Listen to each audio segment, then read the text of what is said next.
El día de hoy les traigo una respetuosa refutación al escritor e apologista católico romano José Miguel Arraiz. Los créditos de esta refutación son para el cristiano evangélico Roberto Isaac, un gran apologista. La refutación del día de hoy es sobre un argumento escrito de tal apologista católico, basado en Hebreos capítulo 12 versículo 1. Este argumento católico dice lo siguiente: la nube de testigos se refiere a los santos antes mencionados. Es algo imposible de negar. Y ahora cabría preguntarse, si la Biblia dice claramente que son testigos nuestros, ¿hemos de dudar de lo que dice? ¿Será el argumento presentado de que los santos no pueden vernos válido y consistente con la Escritura, que les llama nube de testigos? El texto que saca fuera de contexto este apologista católico es Hebreos capítulo 12 versículo 1. Este texto dice lo siguiente: por tanto, nosotros también, teniendo en derredor nuestro tan grande nube de testigos, despojémonos de todo peso y del pecado que nos asedia, y corramos con paciencia la carrera que tenemos por delante. El apologista católico pretende sacar fuera de contexto este texto para decir que los santos en el cielo son espectadores que desde el cielo miran y observan todo lo que hacemos en la tierra. ¿Acaso el apologista católico romano no sabe que en las escrituras existen muchas herramientas retóricas, sobre todo de autores cultos como el escritor de los Hebreos, usadas para transmitir el mensaje bíblico? Y entre esas herramientas se encuentran las metáforas. Hebreos capítulo 12 versículo 1 no se refiere de manera literal que en el cielo haya una nube de testigos que estén observando lo que sucede en la tierra estando en el cielo. En realidad es una metáfora. Existen muchos textos de la escritura con este tipo de metáforas. Podemos ver este tipo de metáforas en Josué capítulo 24 versículo 27. Este texto de la escritura dice lo siguiente: entonces le dijo a todo el pueblo: esta piedra servirá de testigo contra ustedes. Ella ha escuchado todas las palabras que el Señor nos ha dicho hoy. Testificará contra ustedes en caso de que ustedes digan falsedades contra su Dios. Aquí también se nombra a una piedra como testigo, metáfora, no algo literal.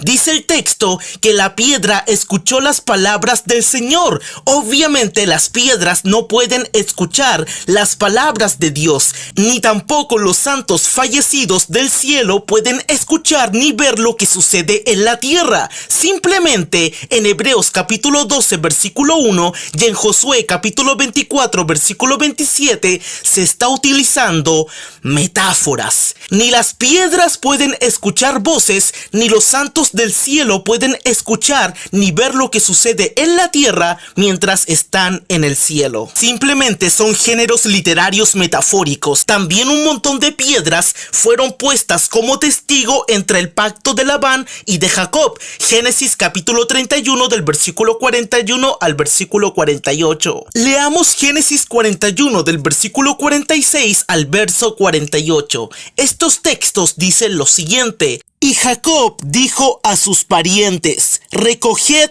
piedras. Y tomaron piedras e hicieron un montón y comieron allí junto al montón. Labán lo llamó Jegar Saduta, pero Jacob lo llamó Galet. Y Labán dijo: este montón es hoy un testigo entre tú y yo.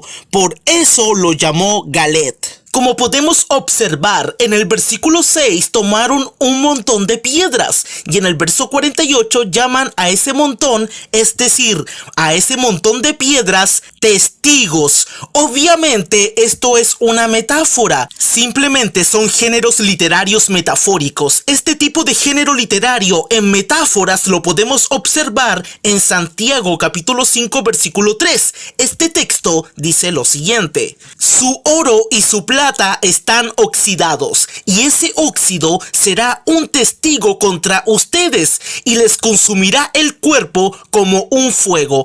Han estado juntando riquezas a pesar de que estos son los últimos tiempos. Obviamente, el óxido del oro y de la plata no pueden ser espectadores. Simplemente el óxido es mencionado como testigo en un sentido metafórico en este texto, de lo cual no se puede llevar al extremo como lo pretende hacer el apologista católico con este tipo de metáforas. Podemos ver en Deuteronomio capítulo 30, 19 cómo metafóricamente el cielo y la tierra fueron testigos del pacto con el pueblo de Israel. Este texto dice lo siguiente: hoy mismo hago testificar contra vosotros a los cielos y a la tierra de que os he puesto delante la vida y la muerte, la bendición y la maldición. Escoge pues la vida para que vivas tú y tu descendencia. Obviamente, en ninguna cabeza racional caería la idea de que el cielo y la tierra puedan testificar de manera literal. El cielo y la tierra no son seres racionales. Obviamente, cuando se utiliza la palabra testigo es una metáfora. Metafóricamente, el cielo y la tierra son testigos, pero no de manera literal. Nadie va a creer que el cielo y la tierra pueden escuchar y oír y ver lo sucedido en tal acontecimiento. De la misma manera, Jesús dice a sus discípulos que al sacudir el polvo de sus pies saliendo de alguna perversa ciudad, den testimonio contra ellos. Lucas capítulo 9, versículo 5. Las escrituras mismas, de hecho, dan testimonio de Cristo. Juan capítulo 5, versículo 39. Hebreos capítulo 7, versículo 17. También la obra de la ley escrita en los corazones del hombre dan testimonio juntamente con su conciencia. Romanos capítulo 2, versículo 15. Otros textos de la escritura con este mismo tipo de metáfora son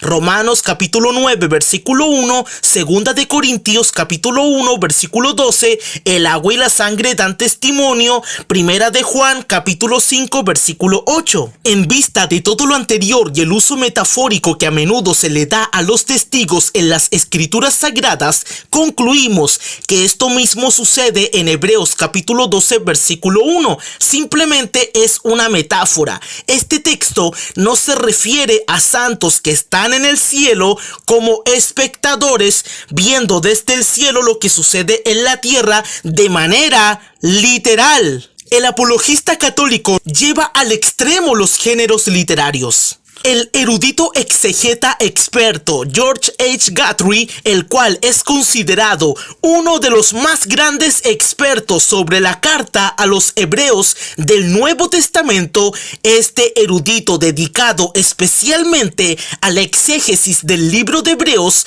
comenta magistralmente sobre este texto de Hebreos 12:1. Este erudito, indicado para hablar de este texto, dice lo siguiente: el escritor de Hebreos empieza el capítulo 12 con la familiar metáfora de la carrera, presentando un enérgico reto a los cristianos para que perseveren en un compromiso maratónico con Cristo. El autor elabora una transición lógica entre los capítulos 11 y 12, con la partícula, por tanto, tagarún, y con una referencia a la multitud tan grande de testigos, los ejemplos de fe recién expuestos con 12:1. Vuelve a dirigir el foco sobre su propia comunidad de fe, usando la primera persona del plural para desafiar a esta congregación a que se reconozca como parte de la gran multitud llamada a vivir por la fe. La base para esta exhortación ha quedado bien establecida con la lista de ejemplos del capítulo 11. Los autores de la literatura clásica usaban la imagen de una nube para describir a un grupo de muchas personas, y nuestro escritor utiliza en el griego esta metáfora con un énfasis añadido cuando señala a la multitud de personas mencionadas en el capítulo 11 como literalmente una nube tan grande. Pero ¿en qué sentido son los héroes de la fe una gran nube de testigos para la comunidad cristiana? Algunos, a la luz de la imagen de la carrera, han entendido esta confesión con el significado de que millares y millares de fieles de Dios de todos los tiempos están ahora sentados en las tribunas de la eternidad, observando cómo los cristianos tratan de vivir para Cristo en el mundo. La palabra testigo martis puede llevar ciertamente el significado de espectador, como en Timoteo capítulo 6, versículo 12, y rodeados. Perilimenón nos recuerda el antiguo anfiteatro con sus gradas. Vamos a parar hasta aquí. Hemos visto que este erudito explica algo del texto y también explica la interpretación que posee el apologista católico, pero a continuación este erudito contradice al apologista católico y nos presenta la interpretación correcta de Hebreos capítulo 12 versículo 1. Este erudito nos dice lo siguiente: sin embargo, lo que el autor pretende con esta imagen es algo más que invocar a los fieles de todos los tiempos como espectadores pasivos. Más bien, son testigos en el sentido que dan testimonio a la comunidad cristiana de la fidelidad de Dios y de la efectividad de la fe. Dios ha dado testimonio de ellos, aprobados. En 11.2 es un término relacionado con el verbo martireo, y estos, como héroes ejemplares, dan testimonio de él a las futuras generaciones. De este modo, la gran nube de seguidores fieles a Cristo a través de la historia ofrece a la comunidad motivación en medio de su lucha actual para permanecer en su compromiso, tal como F.F. Bruce señala. No es tanto que ellos nos miren a nosotros como que nosotros los miramos a ellos para cobrar ánimo. Entonces, después de haber leído este magistral comentario, resumimos que la nube de testigo que tenemos en derredor nuestro es una metáfora de los ejemplos de vida que nos han legado los antiguos héroes de la fe. Simplemente es una metáfora de expectación. Este texto simplemente enseña que los ejemplos de vida que tuvieron los santos fallecidos siguen sirviendo y dando testimonio a los cristianos terrenales. Pongo un ejemplo. Job fue un siervo de Dios. Su vida quedó plasmada en las escrituras. El testimonio que él tuvo en la tierra queda como recordatorio a todos, como un testimonio de vida que testifica lo que realmente es ser un siervo de Dios. Pero no se refiere a que Job o otros santos fallecidos estén observando lo que sucede en la tierra. Eso simplemente es una conjetura de la apologética católica.